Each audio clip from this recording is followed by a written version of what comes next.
नमस्कार, मैं हूं कपिल तिवारी। भारत में आपका स्वागत है। प्रस्तुत हैं आज के मुख्य समाचार। पहाड़ से मैदान तक आसमानी आफत। दिल्ली, यूपी, राजस्थान समेत देश के कई राज्यों में भारी बारिश का अलर्ट। हंगामे में धुल गए संसद के 2 हफ्ते। किसी भी अहम मुद्दे पर नहीं हुई चर्चा। लोकसभा में महज 2 बिल पास। अमित शाह की मौजूदगी में 30,000 किलो ड्रग्स नष्ट करेगी एनसीबी की टीम। राज्यपाल भगत सिंह कोश्यारी के बयान पर महाराष्ट्र में जबरदस्त सियासत। अब समाचार विस्तार से। देश के कई हिस्सों में भारी बारिश और बाढ़ की वजह से जनजीवन अस्त व्यस्त है। पहाड़ से लेकर मैदान तक आसमान से आसमानी आफत बरस रही है। हिमाचल प्रदेश और उत्तराखंड के कई हिस्सों में बारिश मुसीबत बनकर आई है। जम्मू कश्मीर में चिनाब नदी उफान पर है। दिल्ली, जम्मू कश्मीर, हिमाचल प्रदेश, उत्तराखंड, पंजाब, हरियाणा, उत्तर प्रदेश में भारी बारिश की संभावनाएं जताई गई हैं। उप हिमालयी क्षेत्र, पश्चिम बंगाल, बिहार, झारखंड, उड़ीसा, सिक्किम, असम, मेघालय, मध्य प्रदेश के कुछ हिस्सों में हल्के से मध्यम बारिश की संभावना है। मौसम विभाग की ओर से दिल्ली के अलावा यूपी, राजस्थान और मध्य प्रदेश समेत कई राज्यों में एक बार फिर बारिश का अलर्ट जारी किया गया है। वहीं 31 जुलाई तक उत्तर पश्चिमी भारत के मैदानी इलाकों में भारी बारिश का अनुमान लगाया गया है। तो वहीं बात करेंगे संसद के मानसून सत्र में हुए कार्यकाल की। संसद के मानसून सत्र के दूसरे सप्ताह में भी हंगामे में कार्रवाई की बलि चढ़ गई। विपक्षी सदस्यों ने निलंबन और सरकार द्वारा राष्ट्रपति के अपमान को बड़ा मुद्दा बनाने के लिए सुलह सफाई की गुजारिश खत्म हो गई। सत्र के 10 दिनों में अब तक किसी अन्य महत्वपूर्ण मुद्दे पर कोई चर्चा नहीं हो पाई और लोकसभा में महज 2 बिल पारित हो सके हैं। विपक्ष सत्र के दूसरे सप्ताह में भी महंगाई, बेरोजगारी, जीएसटी और अग्निपथ योजनाओं पर चर्चा के लिए हंगामा करता रहा। इस बीच भाजपा ने विपक्ष को घेरने के लिए बृहस्पतिवार को राष्ट्रपति के अपमान को बड़ा मुद्दा बनाया। इसके बाद शुक्रवार को भी संसद ठप रही। सोमवार को भी कामकाज की कोई उम्मीद नहीं जताई जा रही है। भाजपा ने राष्ट्रपति के अपमान पर सोनिया गांधी से तो विपक्ष ने स्मृति ईरानी से माफ़ी मांगने को लेकर अड़ा है। लोकसभा में हंगामे के बीच बिना किसी चर्चा के अंटार्कटिका बिल तो प्रतीकात्मक चर्चा के बीच परिवार न्यायालय संशोधन बिल पारित किए। तो दूसरी ओर केंद्रीय गृह मंत्री अमित शाह आज चंडीगढ़ में नशीली दवाओं की तस्करी और राष्ट्रीय सुरक्षा पर राष्ट्रीय सम्मेलन संबोधित करेंगे। कार्यक्रम के दौरान गृह मंत्री के सामने नारकोटिक्स कंट्रोल ब्यूरो की टीम दिल्ली, चेन्नई, गुवाहाटी और कोलकाता में बरामद 30,000 किलो से अधिक ड्रग्स नष्ट करेगी। केंद्रीय गृह मंत्रालय के एक आला अधिकारी ने हमें बताया कि इस तरह का यह देश में पहला कार्यक्रम है जिसमें देश के गृह मंत्री के साथ विभिन्न राज्यों के मुख्यमंत्री और मादक पदार्थ पर लगने वाली एजेंसी एक मंच पर होंगी। इस कार्यक्रम में हरियाणा, हिमाचल प्रदेश और पंजाब के मुख्यमंत्री के अलावा चंडीगढ़ के प्रशासन, सीमा सुरक्षा बल, national investigation agency, narcotics control bureau के अधिकारी के साथ राज्य के मादक पदार्थ निरोधक शाखा प्रमुख आदि भी शामिल रहेंगे। तो आपको लिए चलते हैं महाराष्ट्र में, जहां राज्यपाल वर्सेस शिवसेना हो गया है।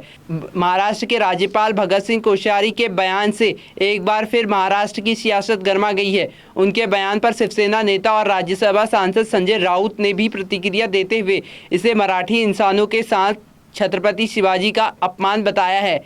आइए इस विवाद को समझने से पहले जानते हैं कि आखिर हुआ क्या, जिस पर बवाल मचना शुरू हुआ है। महाराष्ट्र में एक कार्यक्रम के दौरान भगत सिंह कोश्यारी ने कहा कि अगर महाराष्ट्र से, खासकर मुंबई और ठाणे से गुजरातियों और राजस्थानी लोगों को निकाल दिया जाए तो यहाँ कोई भी पैसा नहीं बचेगा। ये लोग निकल गए तो देश की आर्थिक राजधानी मुंबई नहीं रह जाएगी।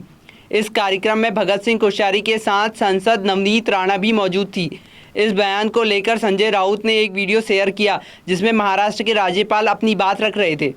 तो वहीं दूसरी ओर पंजाब के गुरदासपुर में भी लखनऊ जैसी दर्दनाक घटना सामने आई है, जहां 13 साल के बच्चे पर पिटबुल ने हमला कर दिया। गनीमत ये रही कि बच्चे की जान बचाई गई, लेकिन इस हमले में मासूम बुरी तरह घायल हो गया। उसे बाटला के अस्पताल में भर्ती कराया गया है, जहाँ उसका इलाज जारी है।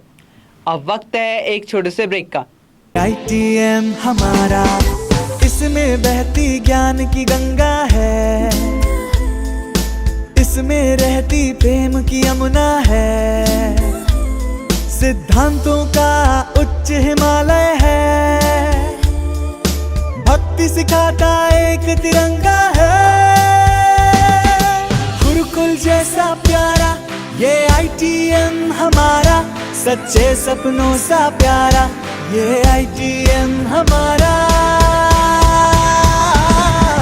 ITM हमारा, ये इंस्टीट्यूट हमारा, सच्चे सपनों सा प्यारा ये ITM हमारा।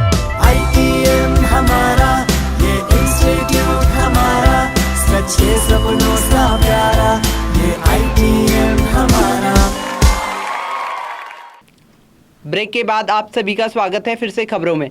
खबरों का सिलसिला आगे बढ़ाते हुए नजर डालते हैं उत्तराखंड की कुछ प्रमुख घटनाक्रमों पर। उत्तराखंड में शुक्रवार देर रात से पहाड़ों से लेकर मैदान तक हो रही बारिश ने परेशानी खड़ी कर दी है। पहाड़ी इलाकों में भूस्खलन का खतरा बढ़ गया है। नदी नाले उफान पर हैं। वहीं देहरादून, टिहरी, पौड़ी, चंपावत, नैनीताल, पिथौरागढ़, बागेश्वर में अगले 24 घंटे में भारी से भारी बारिश का अलर्ट जारी किया गया है। इन सभी जिलों में ज़्यादातर इलाकों में तेज गर्जना के साथ भारी से बहुत अधिक बारिश की संभावना है। मौसम विभाग केंद्र के निदेशक विक्रम सिंह ने बताया कि अगले 48 घंटे के भीतर मैदान से लेकर पहाड़ तक झमाझम बारिश की संभावना है। ऐसे में आपदा प्रबंधन के लिहाज से सतर्क रहने की ज़रूरत है। तो वहीं दूसरी ओर बात करेंगे उत्तराखंड में अधीनस्थ सेवा चयन के आयोग के घोटाले की। उत्तराखंड अधीनस्थ सेवा चयन आयोग यानी UKSSC के पेपर लीक मामले में SIT को एक और बड़ी सफलता मिली है। इस बार 36 लाख में पेपर खरीदकर हल करने वाले HNB मेडिकल यूनिवर्सिटी के 2 कर्मचारी नेताओं को गिरफ्तार किया गया है। आरोपियों ने कुछ अभ्यर्थियों को देहरादून बुलाकर उन्हें प्रश्न पत्र के उत्तर मुहैया कराए थे। इनमें से एक खुद भी परीक्षा में शामिल हुआ था और 573वीं रैंक हासिल की थी। इस मामले में STF ने अब तक 9 लोगों को गिरफ्तार कर लिया है। खबरों का सिलसिला आगे बढ़ाते हुए बात करेंगे अंतर्राष्ट्रीय खबरों की। पूर्वी यूक्रेन में रूस के समर्थन वाले अलगाववादियों ने दावा किया है कि मारियोपोल पर कब्जे की जंग के दौरान बंधक बनाए गए कम से कम 53 यूक्रेनी युद्धबंदी यूक्रेन की गोलाबारी में मारे गए हैं। रूसी रक्षा मंत्रालय के प्रवक्ता लेफ्टिनेंट जनरल इग्रोर ने कहा कि यूक्रेन की ओर से रूसी नियंत्रण वाले दोनेत्स्क क्षेत्र में ओलेनिवका कब्जे की एक जेल पर रॉकेट दागे गए, जिसमें 35 यूक्रेनी बंद घायल हो गए। इस क्षेत्र में तनाव अभी भी जारी है। इसी के साथ आज के समाचार समाप्त हुए। धन्यवाद।